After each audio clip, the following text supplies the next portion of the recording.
All right, welcome back to the next set review. Hi everyone. Again with Samuel. Let's stay true to our tradition. It feels like we just made the Aetherdrift review, to be honest. Yes, has not been very long.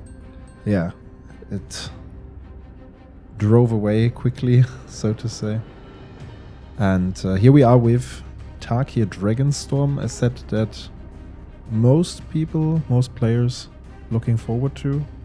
Me included, you included. Yes, me too. Quite hyped. I love this universe. Came out very early into my Magic playing career. I started with Theros, so the block after was the TARKIR block, the first one, and I loved everything about those sets. I thought it was in that time when Wizards was putting a lot of effort into their storylines and kind of the storytelling through the blocks, where we just had the Ravnica storyline with Jace and Dragon's Maze and stuff like that, and then the Theros storyline with Elspeth and the gods and Xenagos, and TARKIR was no exception with Sarkhan Vol going back in time to change the history of the plane, and that's why you have like different commons from different histories, one with dragons on it and one without dragons on it. Stuff like that. Super cool. I love the lore of that plane, and it's very, very cool to be back. Definitely. Let's start right away with the first card. A banger for quite a few decks, I would say. Yeah, I think it's a card that sort of has, I'd say, the ability to be on the ban list when you compare it with Cavern of Souls, but it's obviously much worse. It costs 2 mana to make the spell uncounterable, instead of Cavern of Souls being a little bit more restrictive with its colors or with its like the type of land it is, but only costing 0 mana to make the spell uncounterable. Exactly.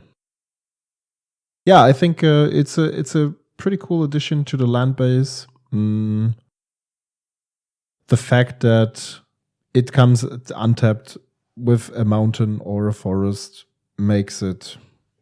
I mean, you can even consider this deck, this card in decks like, I don't know, Atraxa, even some Esper decks. So it doesn't really matter that it would enter tapped. It doesn't have the color identity of Teemo, which is pretty good, to be fair. So you can basically, you could even think about including it in mono blue decks if you want. Maybe there is some use case for that too. As you said, the 2 additional mana that you have to spend is quite costly in my opinion. So I think this card will only see play in decks that have a hard time against counterspells that really want to bring through certain spells.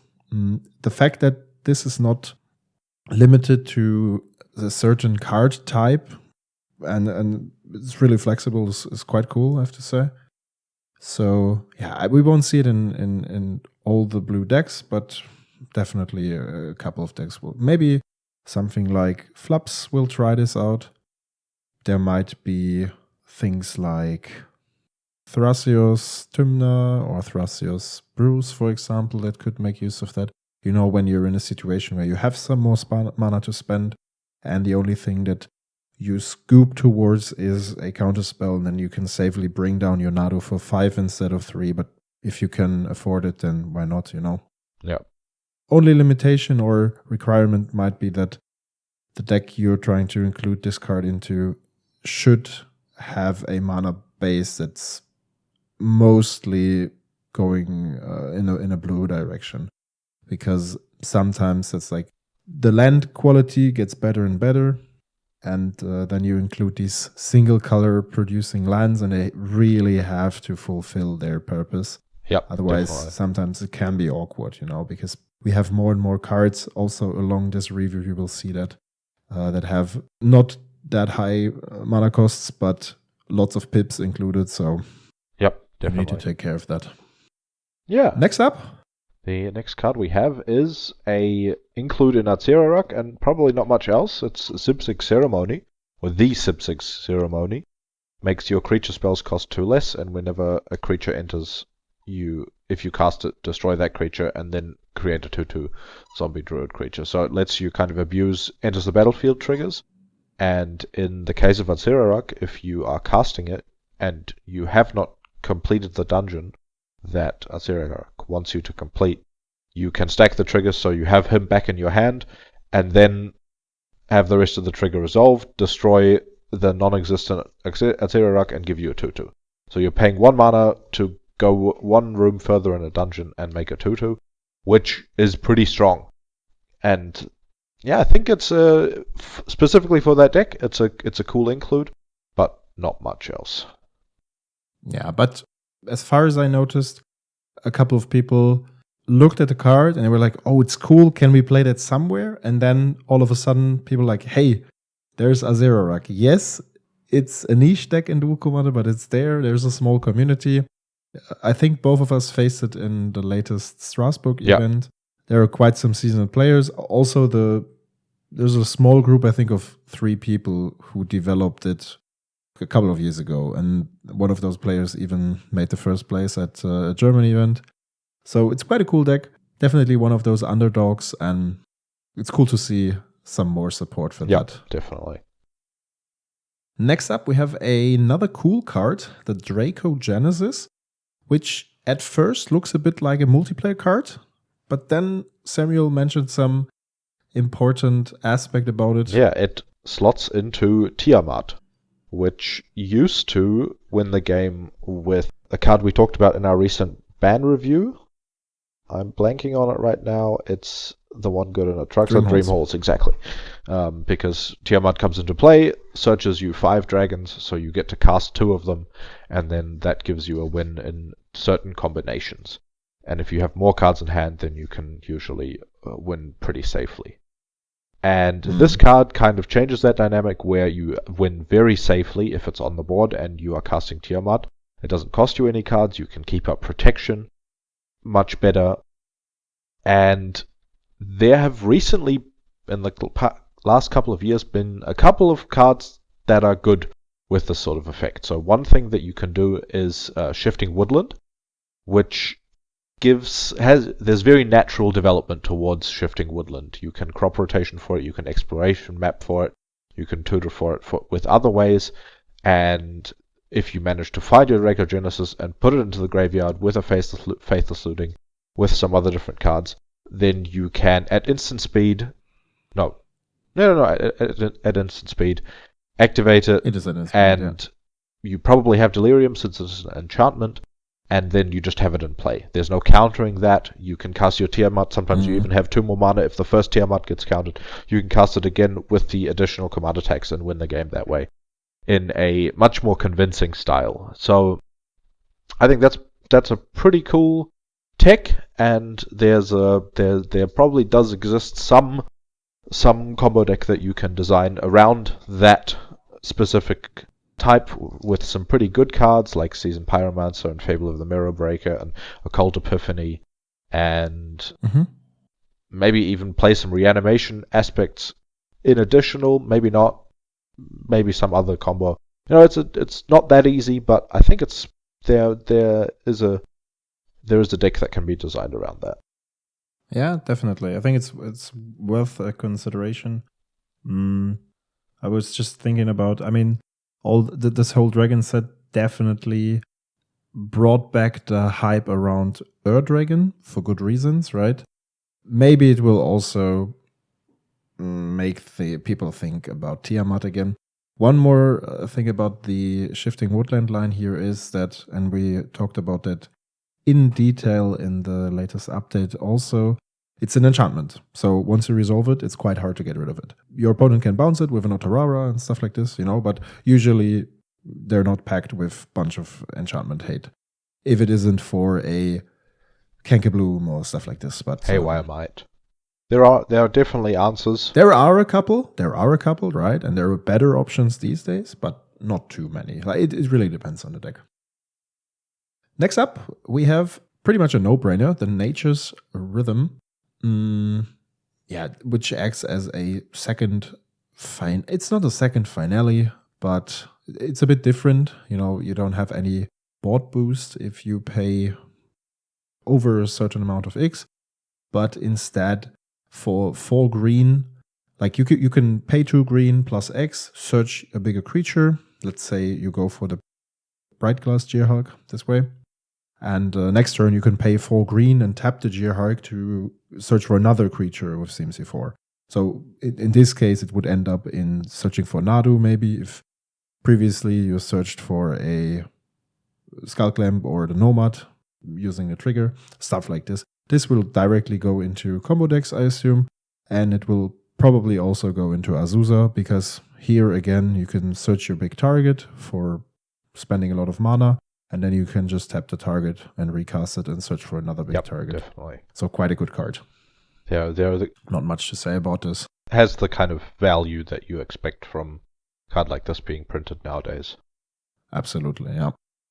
Another great card, the Mardu Siegebreaker, which does a lot of cool things. So being a 4/4 Death Touch haste creature for 4, sort of like Fleetfoot Dancer, which we have seen sometimes make its way into Naya X aggro decks, and in this case, we'd be Mardu X aggro decks, which also has a pretty strong effect of exiling another creature you control until it leaves the battlefield, which makes you a bit more removal proof in that sense. And when it attacks, it creates an attacking token that's a copy of the creature you've exiled with it. So if you have some strong enters the battlefield effect, something like Ranger Captain of Eos, or any of the other strong initiative creatures, Pyro, Goyf, there are good cards on 3 as well, maybe a Blade Splicer, and maybe you have some sort of token mechanic in the deck. It's a strong role player that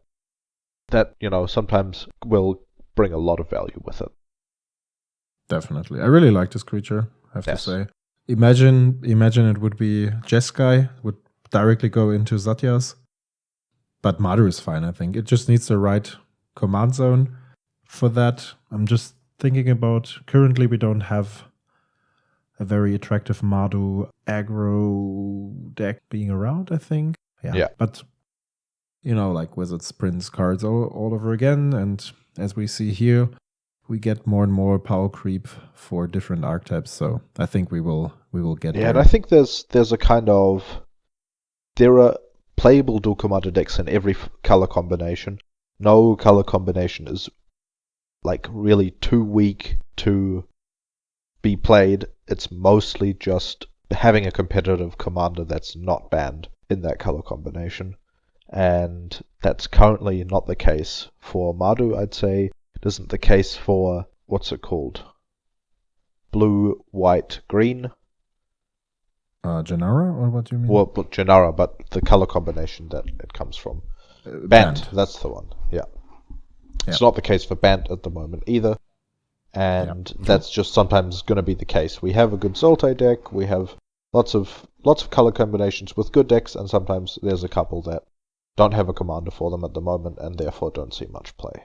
Very sad for me, to be honest. For years I'm searching for a playable band deck, by the way. Maybe we will get something in the future. I think we had a series 2 or 3 years ago in which I played all the new band commanders in our videos, and there was never really something that... And we've had the guy that explores every time you cast a creature spell as well. The Druid, the 5-mana guy. We've had him on the channel as well. Right. And true. They're good cards. I think the best one we had was the Brenna, the one you played that produces the Golem tokens, This was probably the best one. Probably the best one, and one that's seen some play on a competitive level. Yes. And I think has put up some tournament results, which is always cool to see. Yeah. But I suspect that the person who played that deck at the time would have also put the deck into a tier 1.5 category, not a tier 1 category. Yeah, true. And, some people, they find cool strategies and decide, okay, I found this deck and it's probably not tier 1, but I can kind of get around, have some advantage in tournaments when my opponents don't know what I'm playing, and also, have that bonus of having lots of fun when you play it, because it's your deck and it's your archetype and you've designed it, and yeah. Yeah. has some cool synergies, but that's for another day. Let's get over to the next card, which is Tersa Lightshatter. Yeah. A 3-mana, 3/3 haste in mono red color. Has an interesting, well, not a really interesting ETB, but it's rather about the second, the attack trigger, which is basically threshold, right? So whenever you attack with her, so first you can loot some things into the graveyard, and then you attack with her, and you can exile a random card from the graveyard, and you may play that card this turn, which is in a couple of decks quite a good ability in my opinion. Yeah. So it kind of, I think it might even slot into mono red, where we've had 3/3 haste creatures in mono red that are good enough to be played. In this case, it lets you sometimes filter away excess lands, and I think it's not unreasonable to be getting towards 7 cards in graveyard. In mono red, you have a lot of the decks play cards like Dragon's Rage Channeler or Barbarian Ring, which is like a requirement for that. You play fetch lands and you have these spells that you want to cast, and if you sometimes, it gives you a land drop, which is probably going to be worse, but sometimes it lets you flashback a lightning bolt, basically. And if you just keep going with it and it attacks pretty regularly, it's might end up drawing you a couple of cards. How much better that is than other 3-mana cards in specifically the mono red archetype, I'm not sure. But we've also got the archetypes where you might be discarding for like actual value, maybe something like Detective's Phoenix or something you want to reanimate. Then you have to kind of pass the good luck trigger of not exiling the card you want to reanimate with Tersa before attacking. Which wouldn't be too bad. Oh no, you have to pay mana for it. Okay, yeah. You may play the card. Yeah, you have to pay mana. So it's good in that it gets lands and you get to play those lands. It might be bad in the case that you are hitting cards that you want to be keeping in your graveyard with her. But then again, you could also flashback a possibly discarded reanimation spell or countered reanimation spell and get to reanimate anyway. So I think it reminds me a bit of an altered version of Laelia, to be fair. Like regarding the second trigger, somehow producing card advantage. The first one is like rather card selection. Of course, the creature doesn't grow, but that's not always necessary. Next up, we have Rakshasa Bargain, which is a card for all the Sultai fans out there. To be fair, currently there is not that much Sultai going around. We have Glarb, the famous frog, and some Leovold aficionados running around, but it's mostly Glarb. And this one provides a better... It's not Memory Deluge. Soren's Ransom was the card. It's an upgrade for to Sultai Soren's colors. Ransom. You can play it from top, right? Because it's CMC 6. Yeah, so this card is just a cool upgrade. We thought it was worth mentioning. It might be able to, maybe be able to slot into some Atraxa builds to replace Zoran's Ransom if they play that, or I think Brain Surge is probably better, but I think they play both. I think play both. I've seen a couple of lists that play both, so I mean there might be some situations in which the Ring Tempts You can be relevant, but not for Atraxa and most likely not for Glarb either. So and the Ring Tempts You part is because you're usually only tempting the ring once in these lists. You're not even seeing any new cards with it. It's literally just making creatures pseudo-unblockable, and Atraxa only cares about their creatures being unblockable at a very late stage in the game, I'd say. Exactly. Yeah, this is for anyone who can afford it, like simply due to the color restriction. This is simply an upgrade. And it's cool to see those kind of charms. And it's kind of has a little bit of fixing built into it, where if you don't have black mana or if you don't have green mana, you can pay more mana, but you are very likely to find your missing mana sources with it. True. I mean, you can still cast this for 4 if you have the mana to spend it and just pay Demir, it doesn't matter. In a kind of late stage of the game, it digs for answers against a Blood Moon. There are some very niche definitely kind of uses for it that might give some percentage points in some matchups. True. Then we have the Strategic Betrayal, which is a promo card from the set, as far as I know. And I think this is not the most spectacular card, but for 2 mana, quite a cool new edict. So the creature gets exiled, and in addition, and I think that's a relevant effect these days, the graveyard is also exiled. So we talked about the card prior to the review, and I said I would definitely include that in Sheoldred or give it a try, although it's sorcery speed. And obviously, I forgot about the easiest include, which is Ketramos. You played the deck for quite some time, and obviously you thought about that deck. Yes, that's my first thought. Exiling an entire graveyard is something that's not on that many cards, and if it is, it's probably... And if it is, and it is playable, it's probably going to end up in Ketramos. There was the... Definitely, yeah. What's the white card that does kind of silence Orm's Chant, and then Calamity's Wake, which is much worse than Strategic Betrayal. Yeah, absolutely. It's also... The problem with Calamity's Wake is this one would actually draw a card. Calamity's Wake is... It doesn't really do the same as a Silence and Orm's Chant, and you want it to be a third Silence and Orm's Chant. But, you can't really use it for the same purpose. That's basically that sums it up. And it's another card that kind of slots into the arsenal of 2 mana black removal spells that do something in some niche situation. It's sort of like we have Sheoldred's Edict, which sometimes, the opponent has 2 creatures, they think they're safe against an Edict. One of them was a Saga token that's very big, and they go, okay, I equip my Saga token with a Shadow Spear, and then you get to token creature them with Sheoldred's Edict. Or you have a commander with a strong ward ability, or a creature with a strong ward ability, and then you get to play the uncounterable CMC 3 or less instant speed one. Long goodbye. Yeah.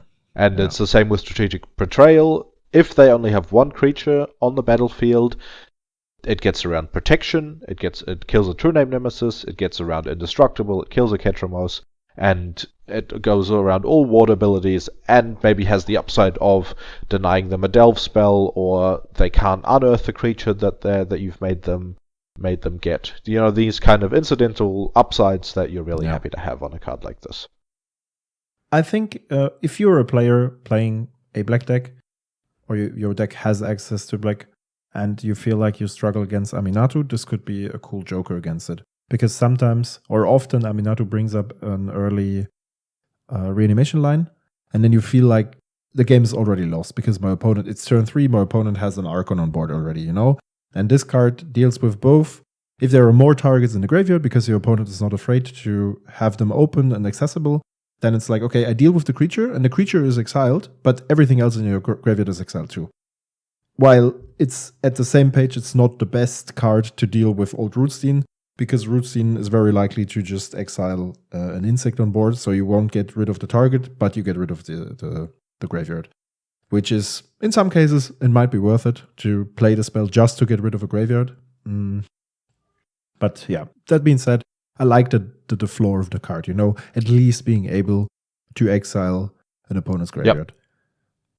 Next up, the Songcrafter Mage. I love this card. I think it's a awesome artwork. I think it's a pretty strong card. These kind of 3/2 flashes with upside have been being printed into the blue color combination for a very long time now, and this is one of those that when you can play it, it probably pretty cleanly replaces or kind of goes into decks in addition to Snapcaster Mage, in the sense that we have Songcrafter Mage. Usually you're going to be getting an instant with it, so even if you kill the Songcrafter Mage in response to the trigger, it doesn't work, never mind. But you have cards like Mystic Confluence, cards like maybe a Force of Will being flashbacked out of the graveyard, that are much better in response with a Songcrafter Mage than with a Snapcaster Mage. Yeah, I also think it's, all of Samuel and me both love playing Teemo decks. We love the color combination. This is certainly not a card for aggressive strategies. It's more like a tempo approach. But yeah, I could see this card in some decks. I would have not included it in Lara. It's rather something for the good old Thrasios Ludovic tempo approach, which these days would probably not be a deck anymore, but still, you get the idea. I also think it's cool and it's good, and maybe we will see it every now and then. Last but not least, a card that I totally overlooked, also because I haven't had that close of a look towards the Commander edition of Dragonstorm, and we're talking about Afterlife from the Loam. Yeah, this is a card that I saw and thought, okay, this seems pretty strong. There aren't that many good delve spells, and I think decks that manage to put 1 or 2 or 3 delve payoffs in their deck get to kind of use an aspect of their deck that many decks aren't able to capitalize on, which is cards in graveyard. Casting Afterlife from the... It's a very weird name. Afterlife from the Loam for 3 mana seems to me like a very valuable play. If, you get to... You're in black, so you're probably destroying most of the creatures that are dying on the opponent's side of the field. And if you get a little bit later into the game, you've traded your resources, you've fatal pushed one creature, you might have cast down another... Not cast down, probably not cast down, go for the throat, something like that. You have a creature that's maybe traded off, maybe it's a Baleful Strix, maybe it's a Barrow-Goyf, things like that, and you get to just put 2 creatures into play for the price of 1 card. With the quality of creatures we're seeing nowadays, I think this card might make it into a couple of decks like Airtai, things like this, where you get to really abuse that trigger. Maybe. Okay, I would rather think of decks like Rootstein, Winter that are really focused on the reanimation strategy. Yeah, too. well, and also while also milling, fueling the graveyard. That's probably true as well. Those decks will probably play. It's not a card for Aminatu or stuff like this. It might be a card for Aminatu. Really? Okay. I wouldn't think so, but I mean, you play Necromancy, right? Yeah, I mean, that being said, you already calculate the 5 mana to be paid by. This is a card that I'm not considering to be cast on curve often. So yeah, that's right. But I'm not sure if Aminatu can. Well, you have fetch lands, you have surveil lands, you have the looting on several cards. You are sometimes you're cantripping, you're playing counter spells, you're playing cards that are really irrelevant when they're in their graveyard, only the targets that you're wanting to find. So you need 6 cards in graveyard to cast this card effectively, and if you consider you cast 1 interaction spell, 1 draw discard spell that puts 2 cards into your graveyard, that's 4 cards plus a fetch land and surveilling a card into the graveyard, or 2 fetch lands, you're at enough cards. So in that range might be good enough. It will definitely have awkward moments as well. But casting it for 4 isn't that bad either, I don't think. But that's true. I mean, getting 2 creatures for 4 mana is that's my kind of main concern, is that there are, in most decks that we play against, there are going to be good cards in our opponent's graveyards, and combining that with the good cards we might have in the graveyard might be good. Sometimes, it could just be too bad. That's also definitely a possibility. Paying 3 mana to get a mother and your cheap ass creatures. Yeah. But depending on the strategy you follow, your reanimation target might be of good quality, so it's worth it to pay the mana. We will see. I will think about this card. Maybe I will include it in Winter too and give it a try.